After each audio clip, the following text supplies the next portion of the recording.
Hey everybody, welcome to BIM News. So this is the first BIM News video. This week is going to be a bit different. Going forward, I'm going to record these kind of differently. I'm also not going to have this piece in it. So a few things. This isn't really an agenda. It's just a few things I wanted to highlight and talk to you guys about. So topics recorded separately. So I'm going to as an example, if there's a paper that's released that week or a cool blog post or whatever, then I will record that, and that could either be a Monday, a Wednesday, or like a Friday. I mean, it doesn't matter. And then when I get them all together, then on Sunday I'll kind of pull it into one video, and then that's what I'll post on that next Monday, or the Monday. The coming Monday. So topics recorded separately. So those are going to be recorded separately and brought together. Topics are going to be articles, papers, design, tech, BIM VDC, all things design technology, BIM VDC. We'll just talk about that stuff. Cool updates, big updates that impact the industry. Just general BIM stuff, general VDC, just industry, AEC industry stuff. And I want to put a highlight on the technology side of it. That's going to be our primary focus. Obviously, if there's things you think I should mention or talk about, feel free to comment or just reach out to me directly, and I'll possibly put it in the next video. So post it every Monday. That's the goal. I'm going to try these out for the next couple months. People don't really care about them. I may just let it die. Part of this is for me to help retain information. I read a lot of stuff. I was like, I already do that, might as well make a video of it. It does take a lot of work to put these together. So if people aren't liking it, then I may end it, but we'll see. So if you do like it, like, subscribe, and comment. Recordings made throughout the week. So like I mentioned, I'll record separately. That'll be throughout the week, and then I'll bring it all together on Sunday and then post it that Monday. So links will be all on Notion. So below in details. What I mean by that is that it'll be in the video details below. So check those out, and what you'll do is you'll scroll down a bit and you'll find Notion BIM News. There's another Notion board for the C Development stuff. Both of those are links that you can click on and go out there and check out stuff. For the BIM News one, you can only create. So I didn't have it set to allow people to just edit it, but what you can do is comment in it. So if there's things you want to add or mention, feel free to do that. I always have the latest week. So today is the 8th, or not today, but I'll be posting on the 8th, so that's the one that's in there. For next week, that will be and I'm not sure, let me just make sure. So tomorrow's the 8th, and then on the 15th will be the next one. So you'll see something in there. 15th August, so 08, and then 2022, and then that will be the one that I'm working on currently, and it'll be posted, and that's how it'll go each week. So check it out if you want to see the links while they're being updated and added. Also, along with that is going to be the Markdown, which is, so I use a highlighting tool on websites, and you can download the Markdown. So I will download that and then add those to those notebooks in Notion. But anyways, feel free to comment on that. You can also duplicate the whole journal as a template. So if you want to do that, you're welcome to do that. So that setting is on. Anyways, that's it really. So a bit long, And by the way, if you want to join the Discord, the link's above. It's also below in the description. And then, and yeah, so that's actually really cool. I enjoy the Discord. There's a lot of cool conversations that happen in there. There's not a ton going on right now. I think we're at 480 people. But just use it, you know, if there's questions that you have, there may be experts in the channels that can reach out to you or comment and give you advice on certain things. And it's a really cool community, I think, tied to the BIM Coordinator YouTube channel. So check that out if you want. That's free, and just like everything else, you know, check it out. The links above, also in the description. So that's all I got for this, and then what we'll do is roll right into the news. And so I'm going to kick that off by recording all these videos for this week, all today, but I'm going to do them separately and then bring them together. So anyways, that's what I got, so look forward to that in the next couple seconds. So thanks, guys. Yep, so all right, so the first topic today is going to be create Revit schedules on web using Speckle Pi. There's a number of other libraries that they use. I think Speckle's incredible. This is a really cool post. You know, it's worth checking this out. As I mentioned before in the beginning part of the this overall video, all the links will be on Notion, so be sure to check them out there, and you can find that below in the description. So I've got a few highlights here. I'm not going to go through this whole article, but I think it's if this is something that's interesting to you, I recommend checking it out. Speckle is incredibly powerful. Python is an easy to use language, and so you can do a lot. And the libraries used here are very easy as well. So like it says here, it will be a great exercise to understand the basics of interacting with Speckle. It uses Streamlit. It uses Pandas as well. I didn't highlight that. Pandas is pretty straightforward though, but Streamlit I think is really cool because Streamlit is like a website tool. So here here's their website, and you can see just really how simple it is. So it's very straightforward, very easy to use, and you can create really cool web apps. And if you have all the BIM data or all your Revit data pulled into the Speckle servers, and then you're able to build these really customizable apps, essentially. A lot of what you lose out, I think, in Forge is this limitation to what they open up to you through the API. Now, they are doing more of that, but with Speckle and having the data up there, it's kind of up to you. You could do whatever you want.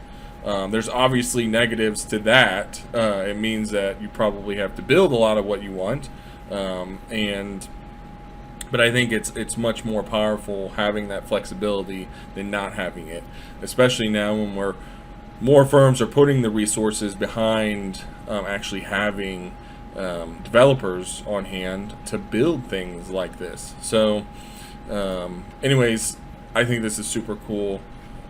So yeah, it uses Streamlit, Speckle Pi, so that's the Python library that allows you to interact with Speckle. And again, Pandas, which if you're not familiar with that, that's kind of a data frame data library. And yeah, so, and I think the biggest thing, and we'll just skip through all this, this is a lot of the picks and clicks and all the programming and code that you'll have to do to set this up. I read through this, not too difficult. I've read other blogs like this. Speckle, I've even messed with Speckle or Speckle Pi. Very easy to use. There's good documentation out for it. So the last piece here is the actual end game, the actual app. So you'll see that you've got your commit URL, and then you've got your categories, and then select the parameters associated to that category. In this case, it's rooms. And so we see the level, the name, the number, area, floor finish. So super cool stuff, pretty powerful. and it's really up to you to do anything you want with it. You can see there the visual of the data. Like, you can take this as far as you want it, which I think is incredible, because you're not limited to an API. You could do almost whatever you want with Python or another language, but it opens up a lot of flexibility. You could build solutions specific to what your needs are, instead of being limited to APIs such as Autodesk Forge. I don't want to be negative towards Forge. There is benefits in using a platform like that backed by a large company. There's a lot of benefit to that, but I love the flexibility of being able to create my own UIs, my own, pull whatever data I want out of it. Anyways, that's Speckle, so totally worth checking out. So on to the next topic.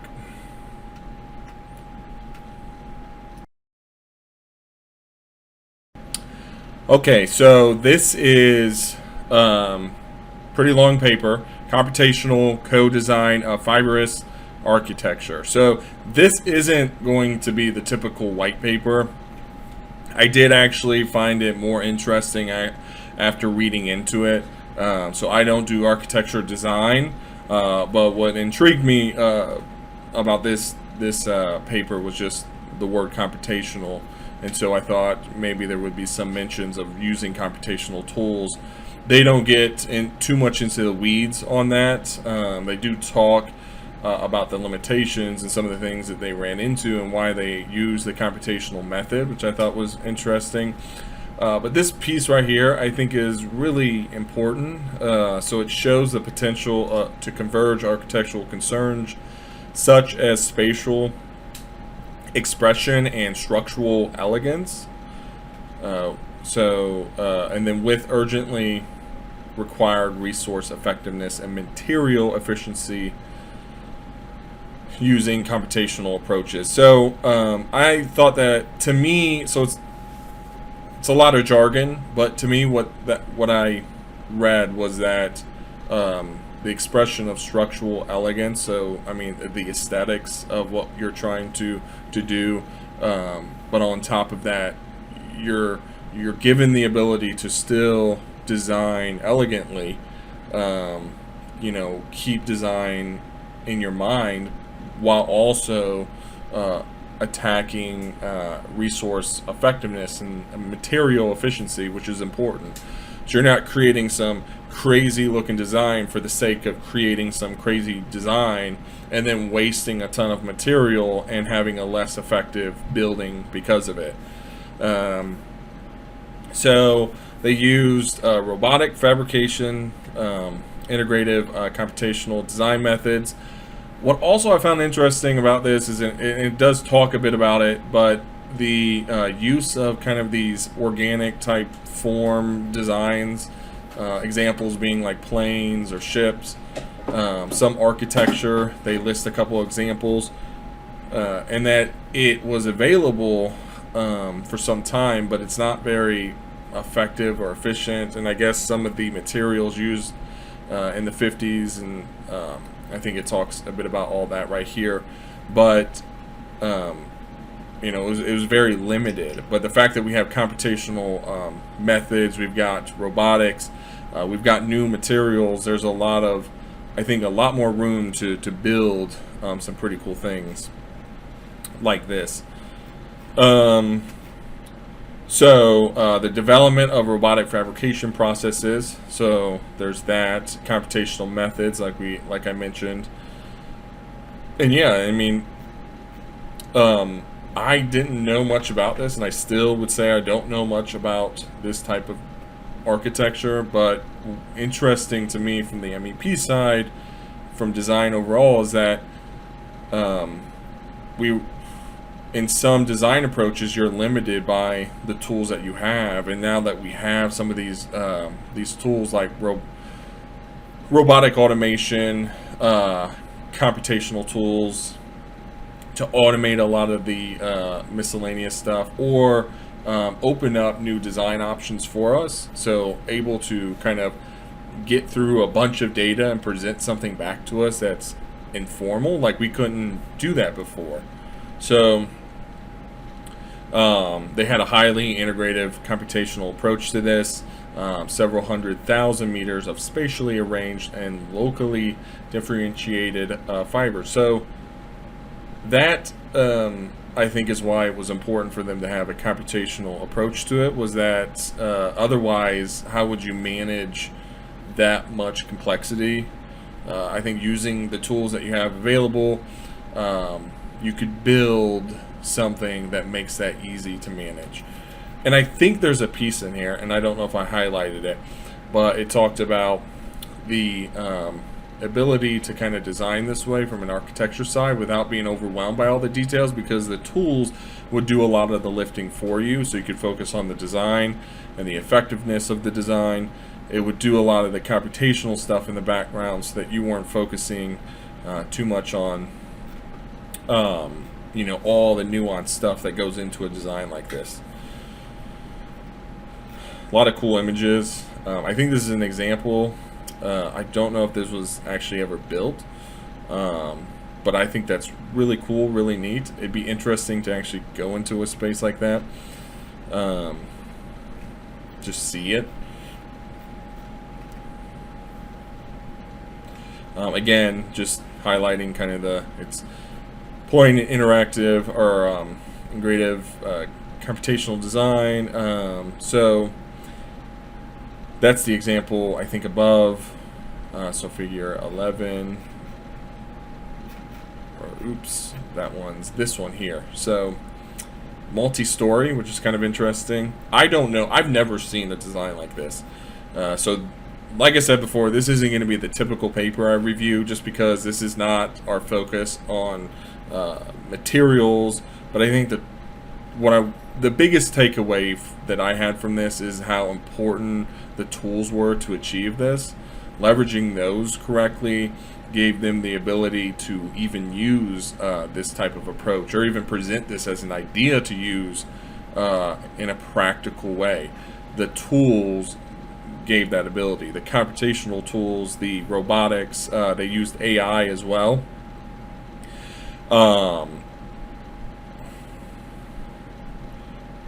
So it used AI, and it was, I think there's a part, so it mentions beyond predetermined, hard-coded, and fixed behavioral rules towards self-learning, intelligent agent behaviors. Yeah, so here's the definition of agent behaviors: relies on expert knowledge to predict which sequence of actions will lead to the desired outcome. As an expert knowledge is scarce, and I would imagine, especially for this type of design work, and even if the related expertise is present, design solutions can be counterintuitive. This approach severely limits the full exploration of the design space, leaving potentially interesting but unknown designs undiscovered. So this challenge has been addressed by employing reinforcement learning, which is just an AI method of learning upon itself. So just it learns something, it is reinforced by a negative or some type of outcome, and then on those outcomes or those actions are rewarded for it, and then over time it just has a heavier weight and learns. So to me, it's like you're limited by, I guess, all the design solutions that you're presented, and by using machine learning, you're able to reduce it down to an amount that you can actually consume.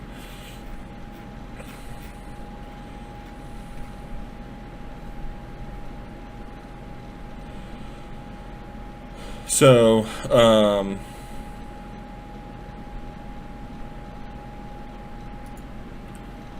so this is kind of interesting, but existing solutions and software packages in architecture, engineering, and construction, however, are largely based on data sets of conventional, established building systems and construction processes, and lack the flexibility to be used for novel and experimental structures. So, the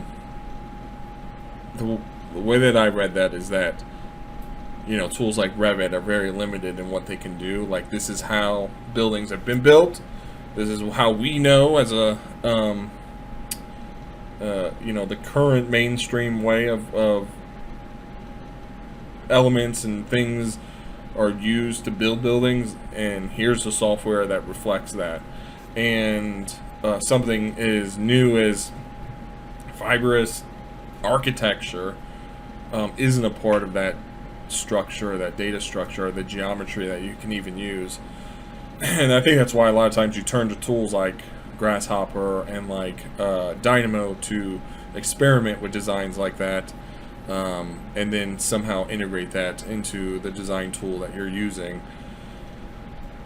And so I could see the limits in that. It's not like it's intuitively already built within Revit, these newer type design ideas. Anyways, I'm not going to go through this whole paper. I think it's interesting. It was a lot more, well, I practically got through the whole thing, but, or at least my notes. It's worth a read, I think. It was more interesting than I thought, because of some of the topics they talked about when it came to computational tools, or tools in general. It opened up the ability to use this stuff, because these ideas have been around for a long time, but we are limited by our technology, and the effectiveness of them, or the effort to actually achieve these designs, were almost impossible or not practical in a business sense. And now with the tools that we have and the compute power that we have, we're able to do we're able to test new designs that take a lot more manual effort, because now it's automated. Able to test those designs and see about using more effective materials or design practices to build our buildings. I think that's important, because the way we've been doing it in the past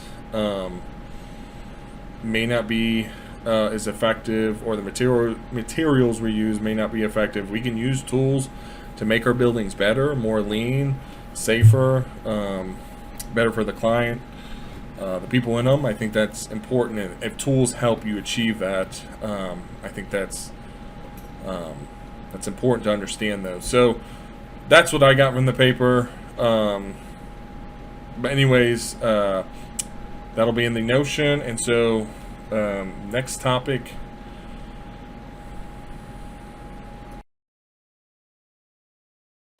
how to adopt new technology in construction. So before I go into this, for whatever reason, Medium makes it difficult for me to highlight things.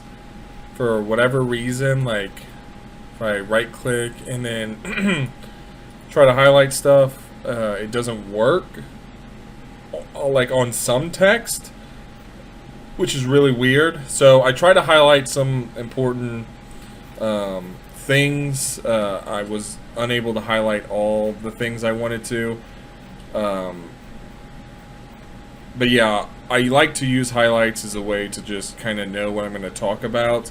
So I just read this article, so I'll try to remember it, and then I'll just talk a bit about it. And then you can find the actual markdown along with all the other websites that I mark up. You can find the markdown on the Notion board. So how to adopt new tech in construction. So look at many modern construction sites, and they'll have a bunch of new tech now. I don't know so this article is more focused on big firms, large contractors. For smaller contractors, I don't think that's the case. I know that's the case for design firms. Same thing. They don't use like Grasshopper, Dynamo. They don't use a lot of new tools. They, in a lot of cases, just use AutoCAD. So, just a heads up, this is kind of more focused on larger firms. But I do think overall, though, the industry is moving forward, and we are leveraging more technologies. So this isn't that important, but we've always had kind of a low productivity gap because of just the low adoption rate of technology. And you pair that with the fact that we have a, like he says up here, aging workforce, and then also a lot of people moved out of the construction industry, and then supply chain issues, a lot of things. So tech providers deliver immediate impact through simple UI. I think this is incredibly important. He talks a bit about the importance of knowing your audience and knowing when you're developing a tool who you're trying to help. Not trying to boil the ocean. Know who your audience is, know who you're building a solution for, and build that solution. Don't try to create every little thing, because it's overwhelming. I've used tools where it's like, this does way more than I need it to do. Talks about PlanGrid. So he talks about that and compares it to Bluebeam, and how each of those are kind of narrowed in on a specific audience. So in PlanGrid's case, more for construction. Bluebeam's more for design. I actually have heard from contractors that Bluebeam is got it's got a ton of buttons, a ton of things. Not that it was a bad thing. It was just they were speaking from the perspective of learn about all those all that cool functionality behind the tool, because you can do a lot more with it. But I do think Bluebeam's one of those tools where not a lot of people use all that functionality, because it's hard to wrap your head around, when you first get into it.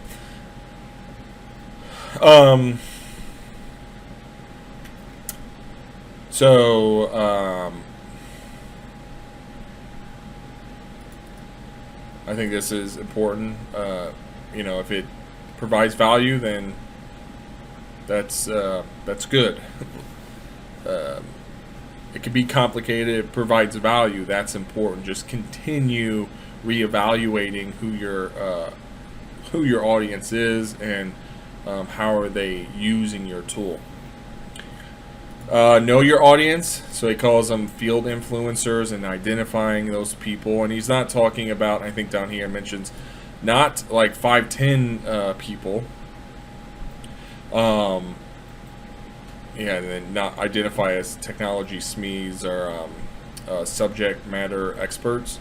But these are dozens and sometimes hundreds of people on cross-functional teams who will drive your digital transformation. So I think that's incredibly important on the design side. I've always had that approach with I call them just power users, just people to drive the tech on projects. Identify those people, and then have them kind of grow it, and just continue working with them, continue developing the tool for them and helping them. And I'm speaking from the experience of trying to drive Revit or drive Dynamo or drive some other tech or some custom solution. And then it talks about the large construction companies, the two different, approaches when it comes to driving new tech. One is a more corporate stance, and then actually having a technology group, like a VDC group or something. I thought this was important. Any new tech adoption needs to have field teams front and center. It seems obvious, but I think a lot of times things will be developed and pushed from a corporate bubble, and we need to be working, everybody needs to be working together. The field people, the designers need to be in those conversations when it comes to creating tools. And then, this is him pretty much saying that. So understanding, their diversity of field users, the types, and the types of technology trends that apply to them. In this article, at some point, he mentions like the whole range of different people you have in a construction company. Same goes for designers, like the whole range of different people. Understand your audience, understand the people, understand what you're trying to solve, and then build solutions around that, or integrate solutions based off of that. Even if you're not developing those solutions, understand the people, understand the problem, and then identify the tools to help with that. Case study. So Spectar is the tool, the AR tool. I've never used Spectar. And I thought this was kind of cool. Spectar has adopted a land and expand. I've never heard that expression or that saying before, but approach that encourages early comfort with the tech before scaling across a firm. This takes advantage of a pilot process that tests the waters on a project. So testing it on a project beforehand. And that's essentially what this case study is. So Spectar, or however you say it, worked with a GC.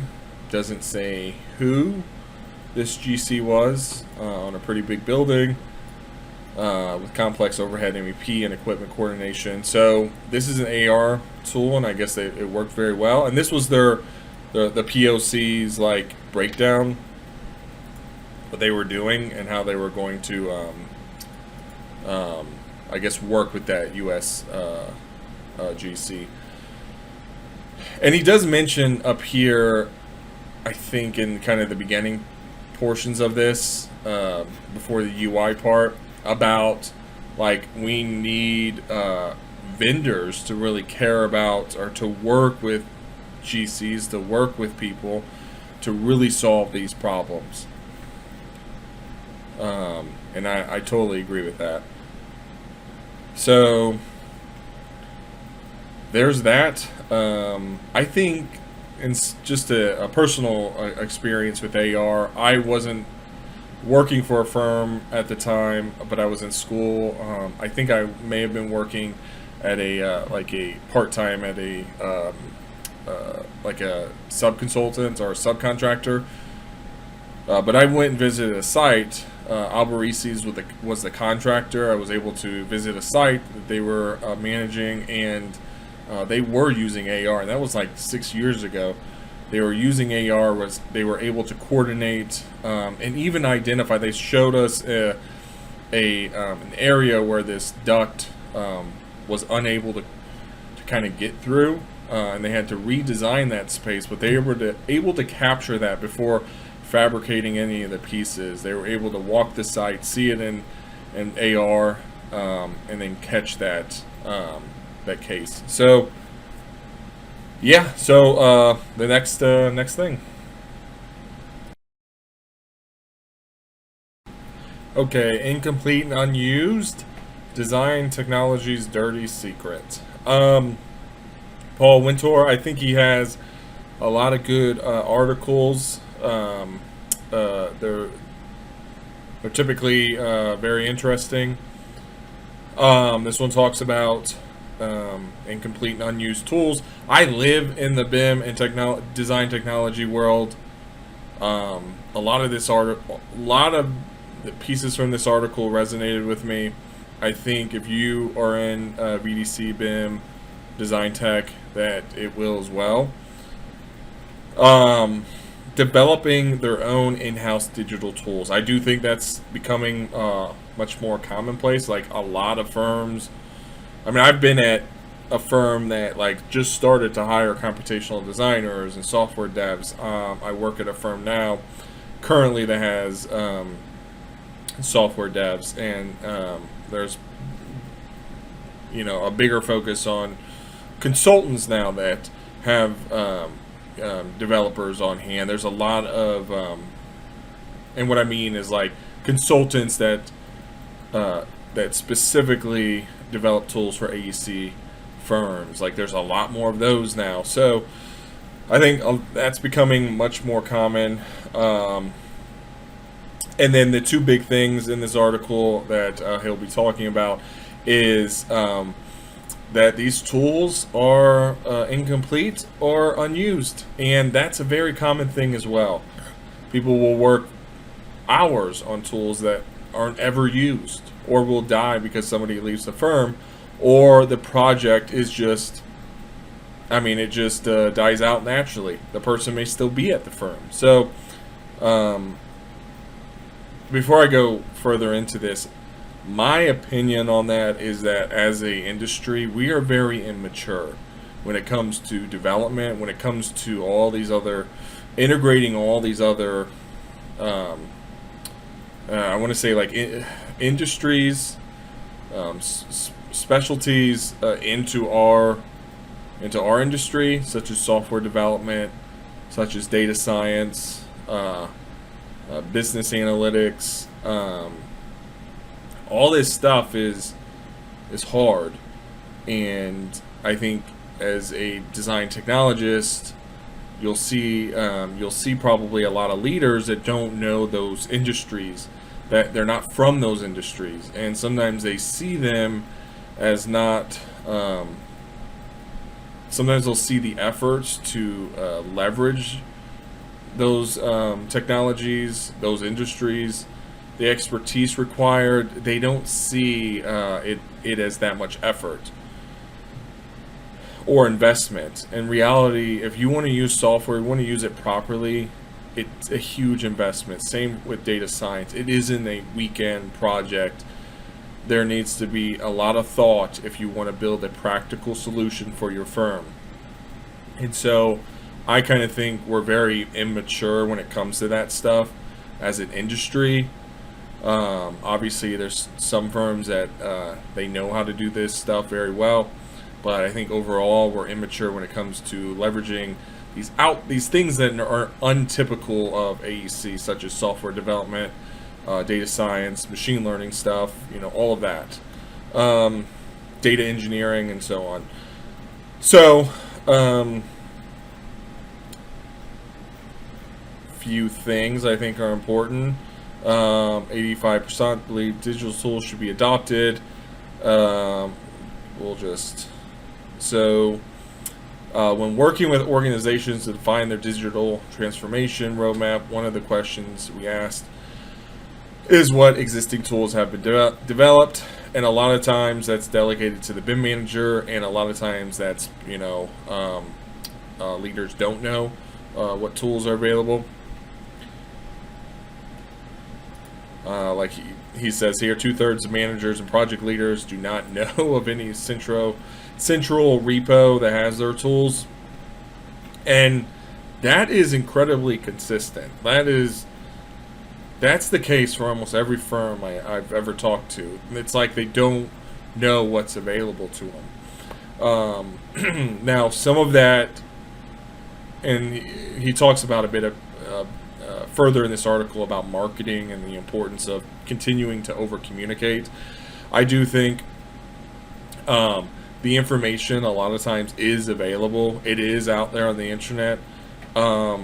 And I think a lot of times we just assume people are going to go out there, and that's not the case. You have to continue pushing that stuff. You got to continue marketing it and talking to people and letting them know that stuff's available. We have a tool that does that. Here it is. Continuing to show the value and the importance of it, of these custom tools or the technologies that we have on hand. And I think that's what a BIM person should be doing. That's part of what they should be doing. I think everybody in a design firm should be doing that. But I think if nobody is, the design tech, they really need to be pushing that. I thought this was really fascinating. Many within leadership don't see it as their responsibility to even know about design tech. I've been fortunate enough to work at firms where they do think it's important to understand design tech, but I know there's a lot of firms out there that don't. and that's unfortunate. It seems counterintuitive because to me it's like it's obvious that if we have a business and these are our primary tools that we're using, we should probably know them to the extent that if we're asking as leaders, if we're asking designers to do certain things and we don't understand what that ask is, I think that's bad. I think that's bad for business. So and that goes back to just being kind of immature when it comes to this stuff. I think over time, when these designers that have been integrated through tech, through half or more than half their career, are moving into more senior positions, more leadership positions, they'll actually they'll have that information, they'll have that knowledge, and hopefully continue growing that knowledge, even when they don't get as many chances to get into the tech. Consistency, important. And then that's kind of like the flywheel example here. Jim Collins, I guess, reference from his book. Never read it, but interesting. I think Warren Buffett has a kind of a thing like this as well, like just snowballing, just continue working, one step forward and just continue that over time, and just keep building momentum. It's about consistency. Doom loop, pretty much the opposite of it, where you're just switching your objective. I've seen that at firms where it's like it's just here. It's always the next thing. It's always switching, and it's funny because it's like switching, but also keeping the existing workload of developing the other tools, and so you're just stacking a huge bucket of tools that you're developing, and nothing ever gets done. Or like in some cases just entirely pivoting and not even finishing a tool. In some cases that may actually be a strategic step, and that may make sense, but I think a lot of cases it's because it's like here's the next shiny thing, or the momentum died with one tool and now we're just kind of switching to the next thing. I definitely agree with this 100%. In some cases I'm like, we should be dealing with the tech we have now. We should be we should be improving our processes before we even visit some of these other techs. This is incredibly important. I think sometimes we lose sight of that. I do personally, like you get so narrowed in the tech that you lose sight. There are certainly tools on the market that can help track software utilization. BIM Beats is one of those, just a heads up. But what they can't do is champion the tech. 100% on that. You need champions. You need to drive it. You need to find a lot of people to drive it. I think this kind of aligns with the previous article to this. So how they share knowledge, many say posted on the internet. Yep, so I've seen this. They make one post and that's it. I mean, I see it as like I'm not rigid in my approach. Just because maybe it's a standard to post everything on the internet and just assume that the people are looking at it, I think that's bad. I'm not rigid in that sense. I want to be able to offer a variety of different avenues to communicate information. So that's posting on the internet. If you have teams, I like to post in teams, communicating through meetings and through like meetups, and just continuing to talk about opportunities and every chance in a project meeting. Hey, by the way, we now that we're done talking about this, this may help you, since it got brought up in the conversation, or saw that because you were sharing your screen, or saw Revit, like, hey, we have this tool that may help you. Like, there's so many avenues to communicating, and I think you should just constantly be talking with designers. So internet, or just an email, that doesn't cut it. Over communicating, obviously, that's important. He mentions over communicating. Marketers have known about the power of repetition for years, and then he talks about an example from Katy Perry. And then obviously there can be fatigue if you communicate too much, but that's probably not going to happen because there's not a lot of communication, and we've got to communicate before we get to a point where we're over communicating.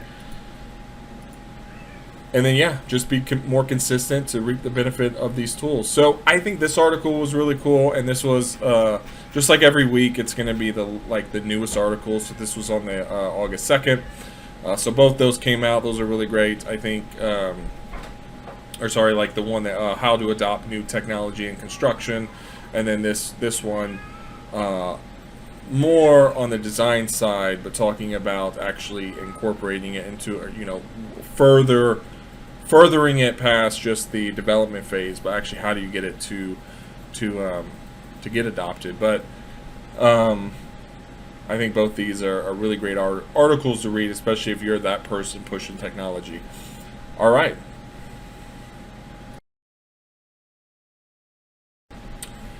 All right, so we're going to cover some LinkedIn posts for the week. And so Saul put out Dynamo challenges. The firm I work for, I like to talk about challenges and how important they are to growing your skills. And then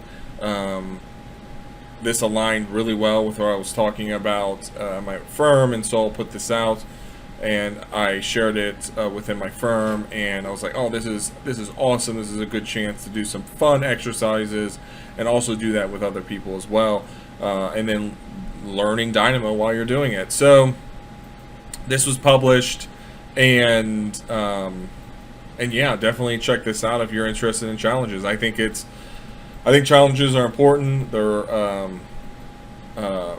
helpful when you're trying to learn, especially if you don't have I hear all the time, I don't know what to start on. I don't know what to do with it.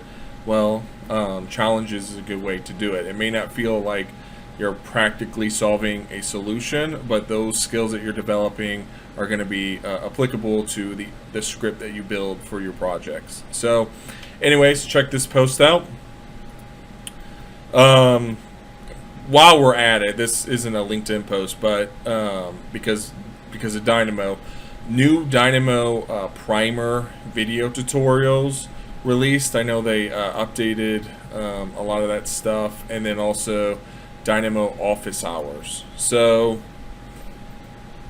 I think that is pretty cool. Updates, so that's always nice. I'm sure it's with the new UI. I think it did say 2.13. So yeah, Dynamo new videos. So check that out. I know Primer is really helpful. I've used the documentation side of it. I've watched a couple videos. I'm sure these new ones are going to be pretty awesome. Yeah, so other LinkedIn post. So Axel posted this. I thought this was just cool and fun. So if you didn't see this, kind of a cool post, make sure to like that. And I don't think I like the Dynamo one either. I thought this was really cool. I've worked with Navisworks for practically my whole career, and everything that he said makes a lot of sense. So thou shalt not share the day's agenda. That happens a lot. Not share your screen to discuss a model issue. I've been in a case where it was like that, but typically GCs are working with other design firms. Somebody will be sharing their screen. It seems, just seems really dumb not to. If you're going to be talking about an issue, not sharing it. Random subcontractors hijack the meeting.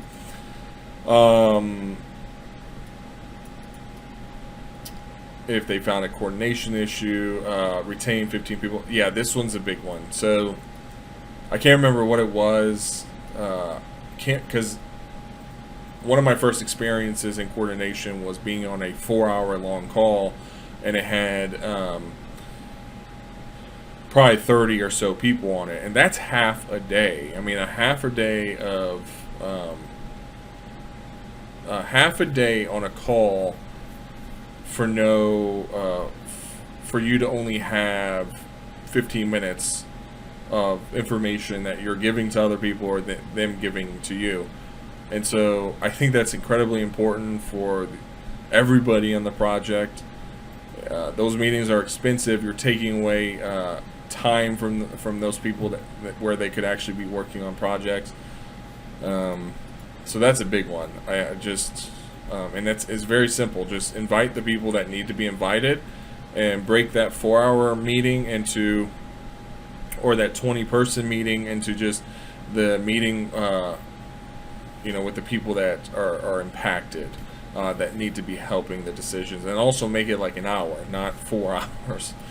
If you need it to be longer, split them up across multiple different people, and the different based off of the coordination issues that you're talking about. No red lines on viewpoints, section planes, not using those, transparencies too, and transforms, and that's a big one. Yep, going through every single minor clash, and then not grouping stuff appropriately before a meeting, and then not close the meeting with a summarizing outcomes and next steps. So I thought this was cool, and obviously Axel's been doing this for some time. He knows the issues, because every one of these is something that I've seen in clash meetings. I think it's important to run those effectively. There's good steps, and here they are. So think about this stuff before running your meetings. So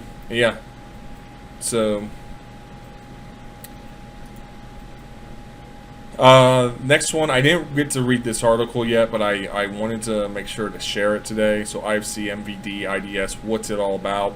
Obviously, this is a very, I don't have to tell you that IFC and all that stuff's complicated. It is. It's hard for people to wrap their heads around. I'm still learning a lot of it. There's a lot to all of that stuff. So I wanted to make sure to mention this article. I'll read it at some point, but I have no highlights or anything I want to talk about specifically. But yeah, check the article out, read it. Let me know what your thoughts are. In the Notion board, you can actually leave comments. So, leave a comment and see how that works. That'll be cool. All right, well, that's all I got for a LinkedIn post for this week. Or actually, you know what? I've got another one. I'm gonna pause the video and just open it up real quick. So Darren Young, he posts a lot of really good stuff. I think he's been in the industry for a long time, so he has a lot of experience. I always like his post.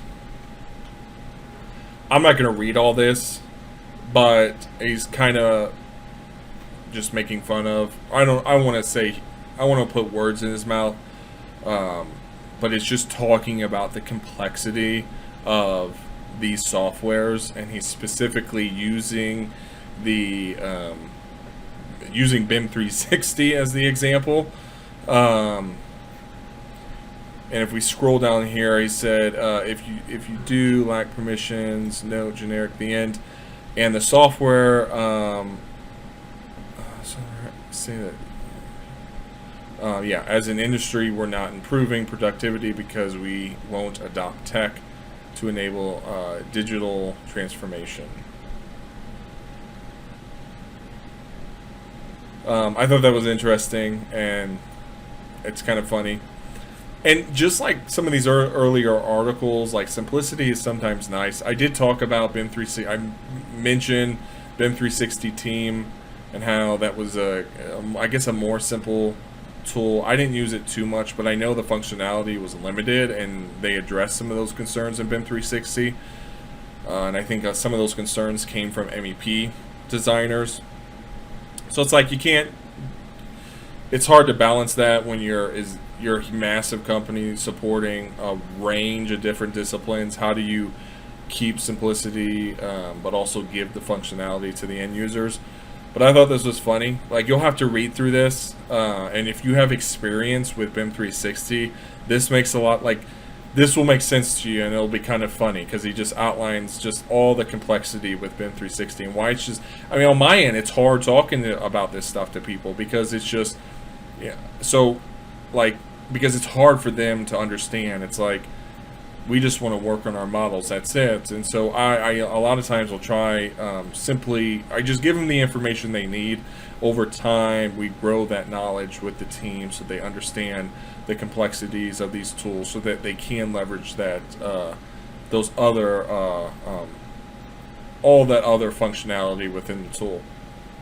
I don't try to lay it all on in one training. So, but anyways, it is funny. It is a kind of a funny, complicated cloud platform. So that's what I got for LinkedIn stuff.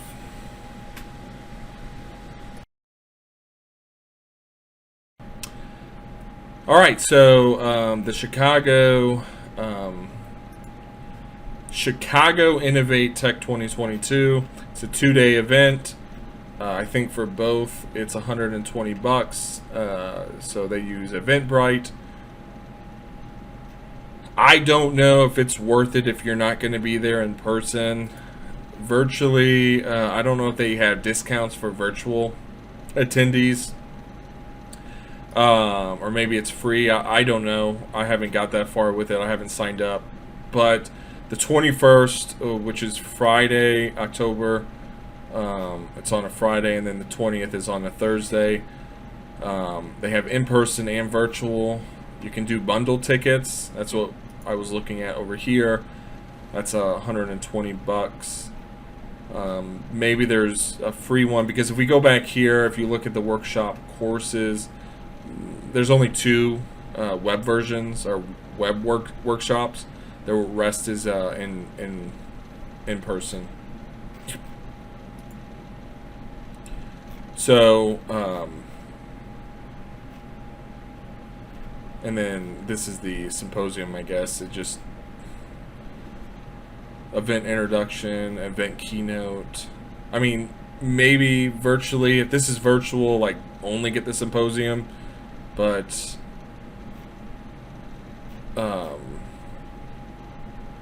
NVIDIA, looks like Conrad's going to be there, Archilab person, innovation and practice. So I don't know. I think this was cool. I wanted to share it. If you're in Chicago, this would probably be a cool thing. There's a lot of buzzwords. If you look at the workshops, a lot of NFT, a lot of just stuff like that. APIs, Grasshopper. I want to say buzzwords, GIS, BIM, but I think a lot of these are pretty practical. So I'm not saying that as a negative. But a lot of cool stuff in these. Definitely worth checking out if you're going to be in Chicago. So you can see there's only just 2 web versions for the morning sessions, and so you can only do one of those. Hopefully they record all those and publish them. I don't know. I don't know the format, but I don't know. Check it out. Looks kind of cool. I don't have much to say about this paper. So, designing the manufacturing facility of the future, the power of parametric modeling. I think we all kind of get the importance of parametric modeling, but this article or this paper seems to be like just a sales pitch for Bentley tools. If you want the paper without having to fill out a bunch of stuff, then check out Notion. I've just put it there. And you can just download it or open it. But the only piece I would look at, if you're interested, is it talks a bit about what does the future factory look like. I think that's kind of interesting. Talks about robots, increasing digital tools. the way that I see this is it may be what factories look like, but how on the building design side can we integrate tools or other services that benefit us, you know, for the lifespan of that building, benefit us and benefit the client.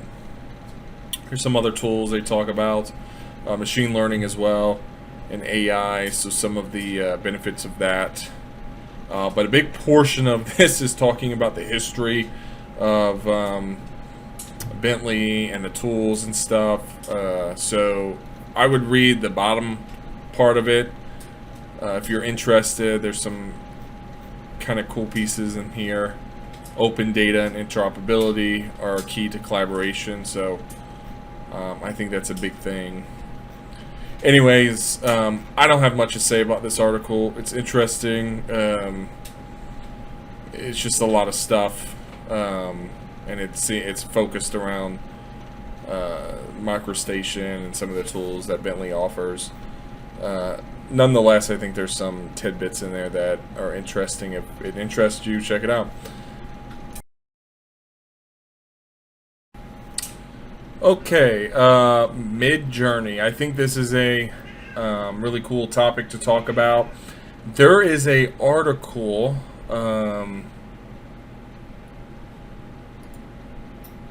artificial intelligence as a creative design collaborator for architects.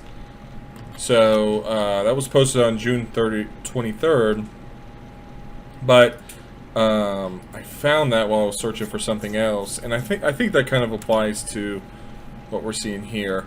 I'm in the notebook right now that have all the links, so that's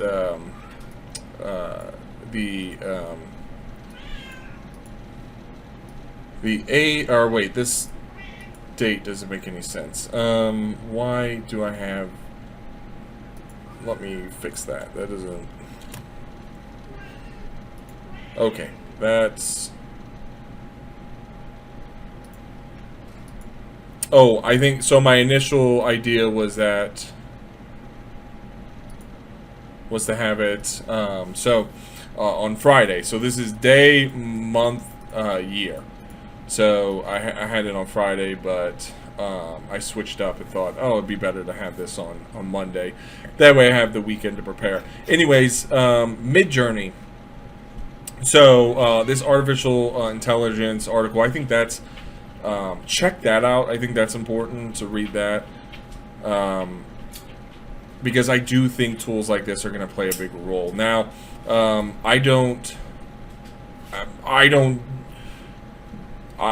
am not developer for Midjourney, or I don't know the back end of it.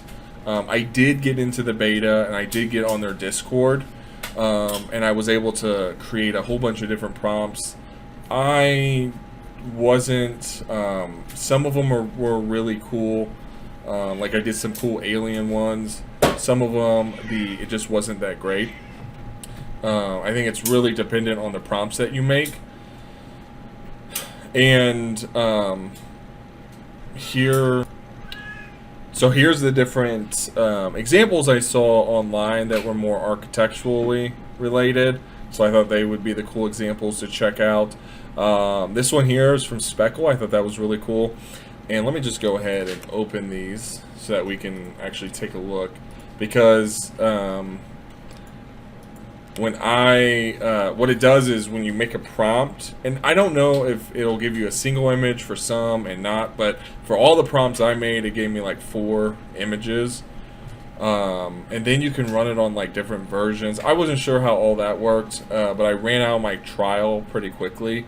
So after you get into the beta, let me open these in order. But after you get into the beta, you have like 25 questions, I guess you can ask, or queries or whatever, and that's kind of the limit. And then you could pay for their commercial version, or you know, they may have different tiers. I didn't look into all of that. So what's really cool is it gives you like 4 different pictures, and so you can see those here. So this is an architectural one, really cool. I love this image. I think this is really cool. I didn't get anything like this. This is really interesting. And then another really cool one. I'm not a big fan of that. There's a book, Computational Design, and it has like this rock or whatever image, and it kind of looks like that, where it's just got tons and tons of curves and it's just a lot of shapes. And I'm not a big fan of that, but I think that's really cool that it generated this. But yeah, this is I think this is going to make, I think it's going to make a big impact when these tools really start to roll out and people start leveraging them. I thought this was neat. Speckles. So they I don't know what their prompt was. Maybe this, I don't know. But this one here is my favorite. Really cool stuff. This one isn't architecturally, but you can see some of the worlds. These are pretty slick. Like, I don't know what prompts are being made to create these. And it looks like here they are here. On why, or I guess better question is, I don't understand the prompts or why Midjourney would produce much better quality images compared, like, from one to the other, because a lot of the images I saw weren't great, but some were. So I really think it's dependent on the prompt, and also I guess all the information that it's pulling and using. So either way, really cool stuff. The architectural stuff is just really cool. Here's another example, and I thought this one was pretty sick. So Darth Vader, or Lord Vader tarot card. So, and the prompt was a warrior samurai skull Vader fantasy style tarot card, red, black, gray. So super cool. Anyways, I wanted to highlight that. I've saw a lot of posts recently, like this was 2 days ago. A lot of these were just recent, 6 days ago. Parametric Architectures posted a lot of other ones too. This was 5 days, so pretty big right now. I'd recommend reading this article, The Artificial Intelligence as a Creative Design Collaborator. I think there's another article too. I'll have to find it. But anyways, I think that's going to be a big player in the future. So, but we'll see. Right now, it just seems it's a lot of just, it's cool, it's interesting, but it's just a picture. But we'll see. So, the last bit is just the extras. So I've got this, the first IFC student competition. So that is a cool post. Maybe it's worth following that, seeing what those competitions produce. So I think that'll be interesting. AutoCAD 2023 review by Sean Bryant. So I don't use AutoCAD very often anymore, but back when I did, I would watch Sean's videos, and I know he's got a lot on LinkedIn Learning, which is a learning platform I use all the time. So if AutoCAD is a tool you use, he's probably one of the best instructors, so it's maybe worth checking out his stuff. So, and then TestFit announces a $20 million funding round. TestFit, I have used that tool once. I think it was for like some residential building. We were pulling that data from TestFit into Revit. I think they have a much better integration now from when we were trying to do that. But yeah, they've got a $20 million funding round. That's an incredibly powerful tool. I think it'll just continue getting better. And there's a lot of other tools that do exactly what they do. And I keep learning them, it seems like. I don't know why. But I keep seeing like other generative, like residential site tools recently. I'm not sure why that's the case. But anyways, that's some extra stuff. While I'm at it, The next one, so I did move some stuff over from this week to next week because it's just I could not get to all of it. But I'm gonna, now that I know what I'm gonna do is I'm gonna record them throughout the week and then merge it together on Sunday. This week I did it all today because I was kind of feeling it out. What am I gonna do?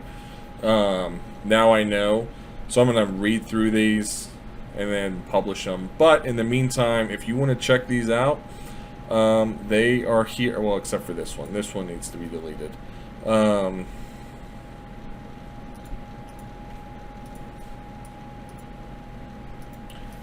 This, I've got to figure out where this post went. For some reason, somehow I accidentally deleted the post and created an empty notebook. So, but if you want to check out next week's, the 15th, which is a Monday, here's the article so far. I may narrow these down, remove some. There's also, let me go back a folder. There's an other stuff folder where I put just random things, which for now isn't there. So maybe it's like, this is a cool thing, but it's not really that relevant, but I'm going to put it over here in case people want to read it. So check that out from time to time. But anyways, I'll go through these. I'll add the markdown. I will post the video on the 15th of this month, and then probably add other links to this as well. And if you have ideas, let me know. Anyways, this was the first one. I'm gonna change the format a little bit. I'm gonna try to keep these shorter. If you hung around for this long, I appreciate it. I'm gonna try to keep these shorter, more refined. But we'll see. These will evolve. They'll change. I'll get feedback, and we'll see what happens in the next couple months. But anyways, I appreciate everybody that has hung around, that listened to this. Hopefully you found this helpful. And yeah, just keep doing cool stuff with tech, and I will see you guys in the next video. See ya.